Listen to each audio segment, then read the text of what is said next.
Hello out there. Hi.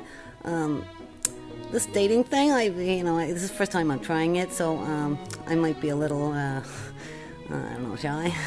But anyway, yeah, I'm looking for a flat Earth boyfriend, and I do have one thing to say that I do have this one little thing. Okay, my right hand is huge. It's kind of wide and weird. But if that doesn't freak you out, write a line down there. Hope to see you. Bye. Just thought I'd make a little disclaimer, in case you guys think that these are my boobs. Let me show you.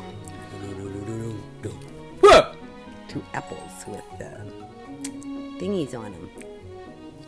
Ding, ding, ding, ding, ding.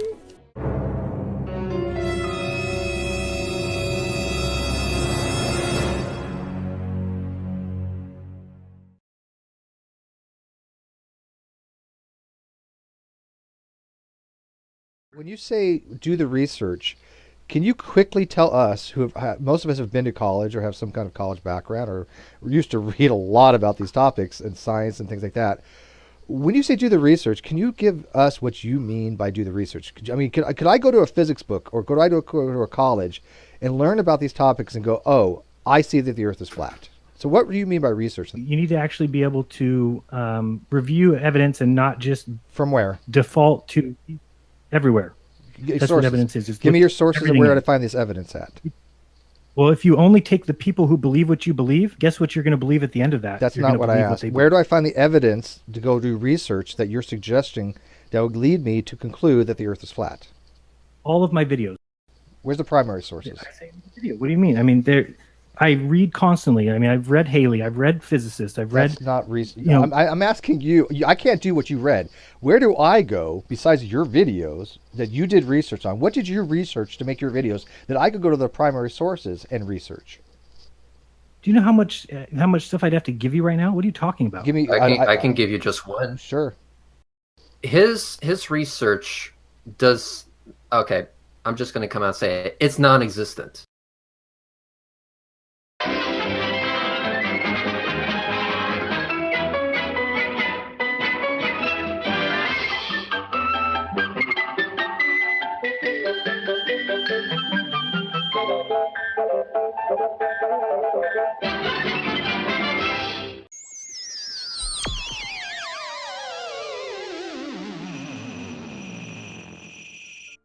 As the rocket's coming down and you've got the feed and it's showing the left booster and the right booster, you see the landing pad, landing pad 1 come into view, and then it goes out of view and it starts heading for landing pad 2.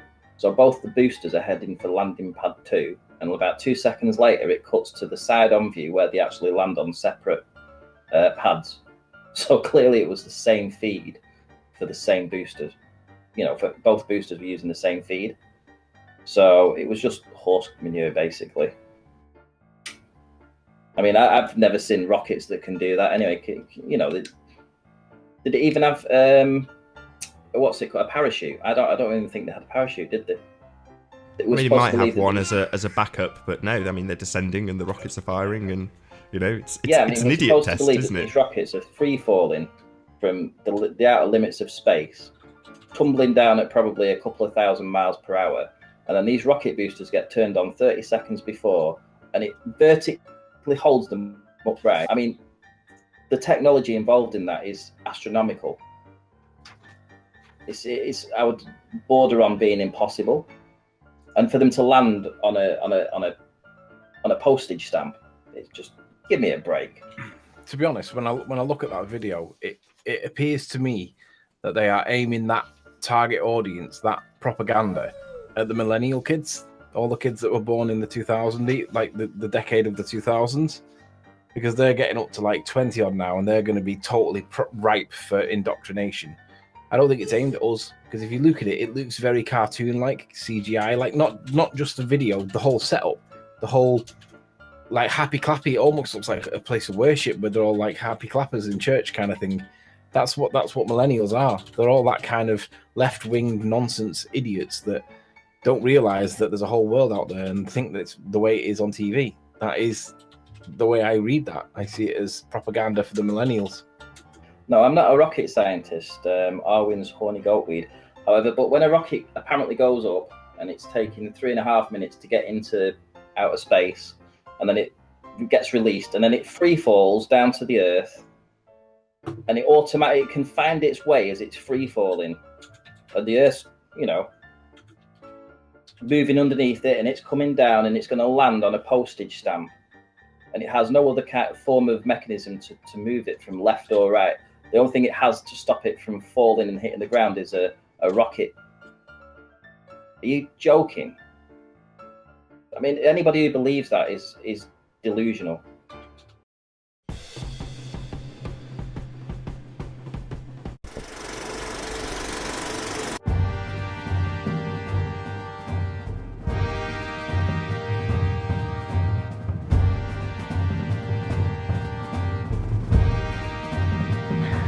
Following day, and as you can see, hopefully, it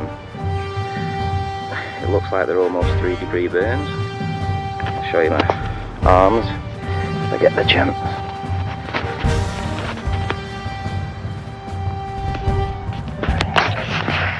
So yeah, that's what the chemtrails did. Okay, so this is 2 days later after the attack of the chemtrail. That's what I'm just going to say it is, because that's what it is. This wasn't a normal attack. This was, how can I explain it? It feels like radiation burns or something. Something went on with what was happening with that chemtrail. So whatever was happening with that chemtrail obviously magnified the sun's rays in some way, whether it was allowing the UV rays to come through or something like that, or perhaps it was just enhancing the strength of the sun rays. My face is still swollen up, my nose is still swollen up. I had a blister on my forehead that's come off. The point still remains that this is an exceptional event. It was insane what was going on with this thing all day. I'm glad that I documented it. I'm glad that I actually was aware to it, because everyone else just seems to be doing the wrong thing, walking around with the heads down, playing on the phones, or got their headphones in, or just anything. They're not looking up, they're not paying attention to this sort of stuff. But I'm aware to it. I saw it. I noted that this one chemtrail was incredibly odd.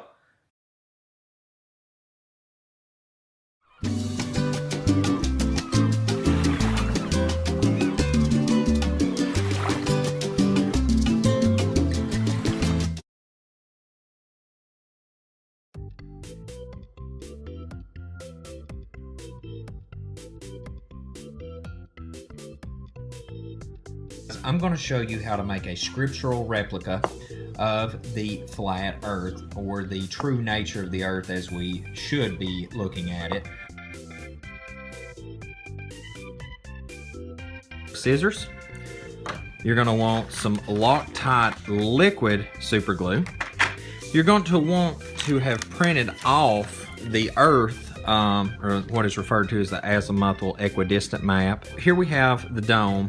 And this base, all right, the base that you're going to want to get at Hobby Lobby or purchase online is 4.3 by 4.3 by 0.5. All right, so that's the inches, the size that you're going to want on this. All right, so that when that's cut in just a second, we're going to cut that right there and file that off. And so when that goes down in there, we're going to have a nice earth. First part in this process is I'm going to take and I'm going to cut this off right here, just like so. Now be careful, because you don't want to crack your dome, all right? So if you have to make a couple passes at it, do so. If you got a Dremel, that's totally cool too. I thought about Dremeling that, but I figured a lot of people had scissors instead of a Dremel. So at that point, just file that like so.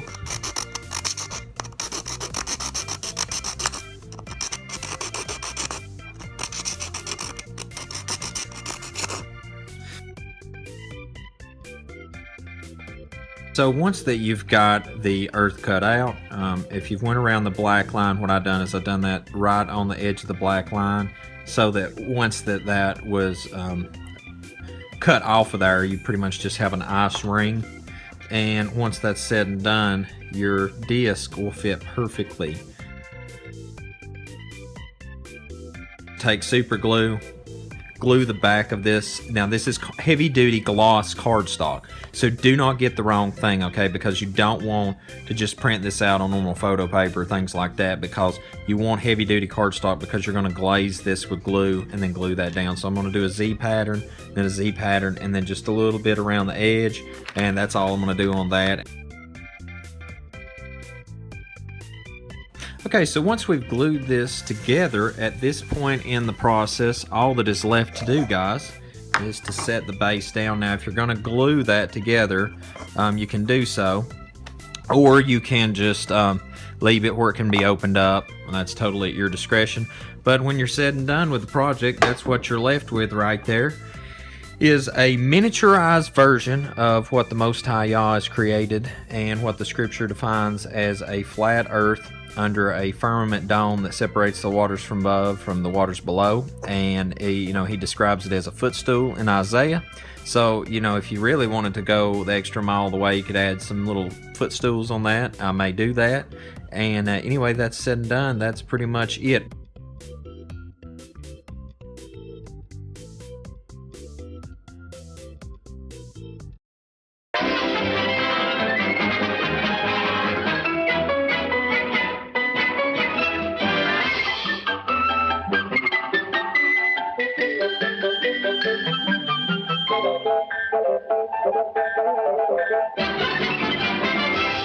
We are not buying the fact that they are running on tens of thousands of gallons of jet fuel because of the prohibitive amount of weight and cost and everything else that would go along with that. And I think there's a good body of evidence to kind of show that. I've been saying this for a long time, that they don't need to run jet engines on jet fuel, and it's far more likely that chemtrails are a result of this technology that's relatively new. Maybe it got implemented in the last 20 years or so, but if that coincides with the phenomenon of chemtrails, then I would say that there's a good case for it. But for people to say that we're saying that airplanes are not real, that's just ridiculous. We're talking about the fuel sources and just the cost benefit for buying that amount of fuel. There's people right now that are thinking these guys are crazy. They're, especially all the global leaders are going to say, oh my God, these guys now think that jet planes are a lie. Well, these are the kind of people that are even arguing on behalf of these people that we're saying have ruled the world for I don't know how long, and will continue to do it, because why would they stop? It makes a lot more sense to me that that is all sort of a smokescreen, a very clever smokescreen, for the fact that they're using, or the potential fact that they're using free energy technologies in the major airlines, and possibly in the military applications as well. Because frankly, again, who would really want to spend that kind of money every single time you have to fill up? I mean, it would be the cost of that alone, just fueling up the airplanes, the jets, would be so mind-boggling. It would make a lot more sense for them to find alternatives, and of course to keep those alternatives a secret from you and me and everyone else publicly. When you start, trying to wrap your head around the sheer weight of fuel and the sheer amount of fuel, it's just simply not possible, in my opinion. Let's pretend that the hose that's delivering the gas is 3 or 4 times as big as the one that we use in a car, which it's probably bigger than that. But even at that amount, it would take days, if not a month, to fill up an airplane with that much fuel. That you couldn't possibly physically fill it up that fast. Yet this is what must be happening when a flight goes from, say, Sydney to Santiago and lands there. That would take at least I think 40 hours is what I figured out, or even more, to fill this up. It's just crazy to think that that's what's going on. Georgios can transfer 4,000 liters a minute without bursting the plane's fuel tanks. This would mean we would be able to simultaneously refuel 72 cars in 1 minute. To refuel a big aircraft like the A380 at your local gas station, this would probably take something like 2 weeks.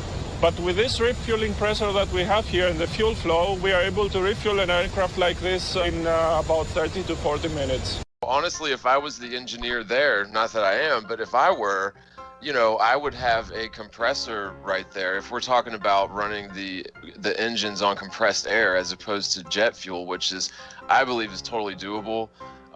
They could have compressors that just simply feed into the wherever the intake is, so that you could run that thing perpetually. And of course, I suppose you'd have to stop and refuel sometimes for the show of it, but technically I don't see why they would have to stop and refuel if they didn't have to. If you could perpetually compress the air fast enough in order to keep up with the rate that the jet's using that fuel.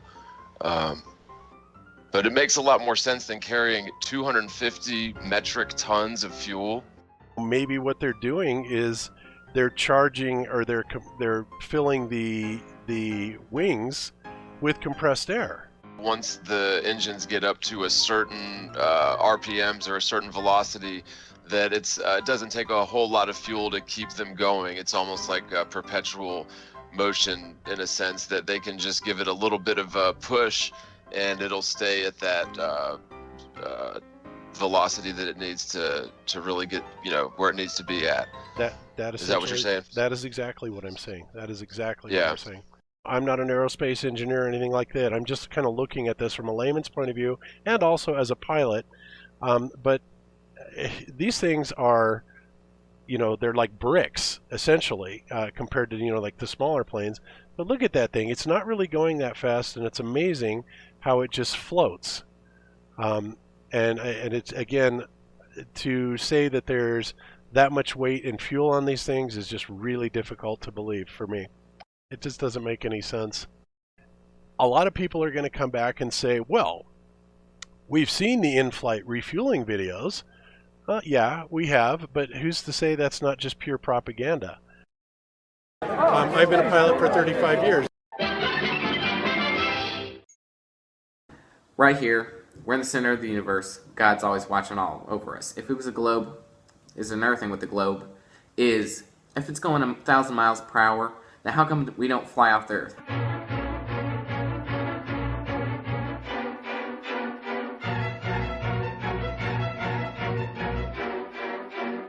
It is happening, guys.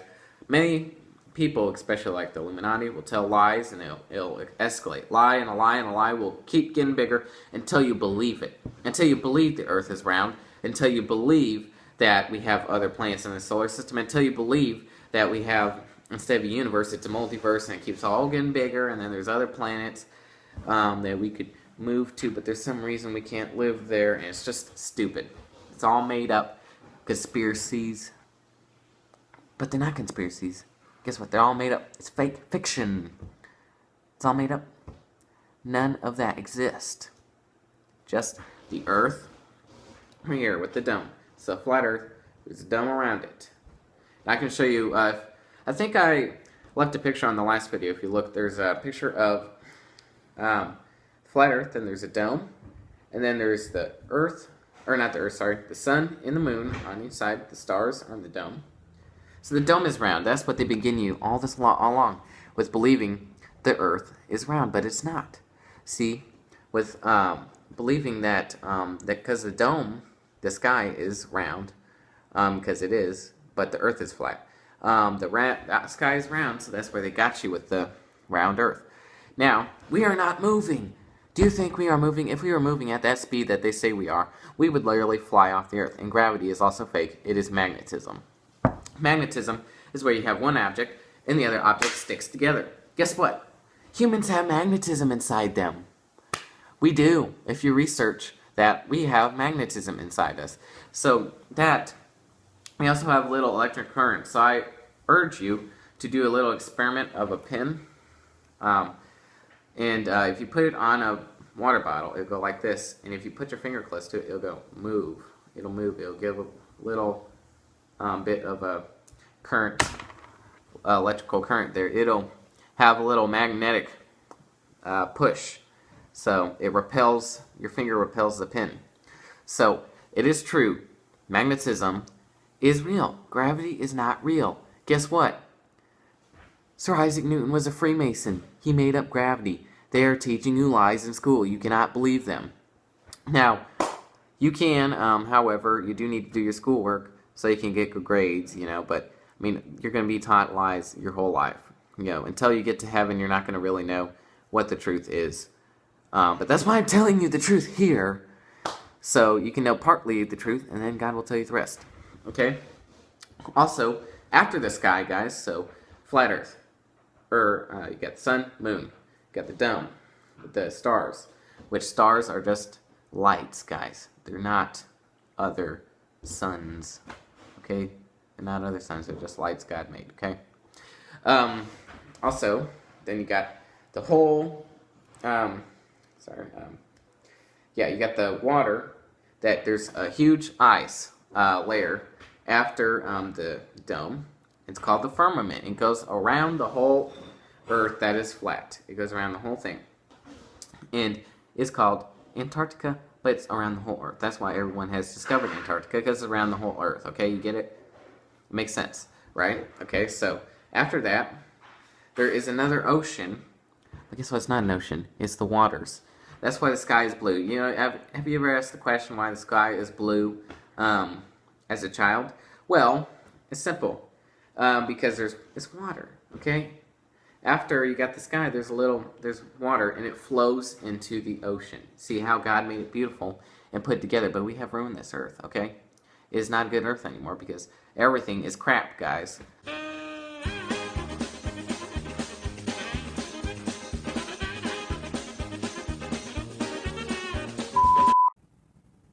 We live on a plane and that the heavens rotate around us. I mean, you can look, I think Polaris is proof of that. That we are not whirling through the universe at these astounding speeds, astronomical speeds. That's why they even call it that. I just don't think it's feasible. I think that it's ludicrous to think that the ancients have tracked the cosmology for millennia. Whether it was ancient China or the Chaldeans or, there have been cultures all around the world, the Mayans, who have tracked the stars, have tracked the planets. Okay? They've been able to predict hundreds of years ago. They were able to predict the eclipses. NASA wants you to believe, NASA's scientists want you to believe they can track and predict the eclipses because of their knowledge and the math they did and these equations. That's what they want you to believe. But the ancients knew that the eclipses are on an 18-year cycle. It only takes a generation or two to track that. I mean, they're every 18 years. You get 4 eclipses in 72 years. So, in any case, they have been tracking this and predicting this for millennia.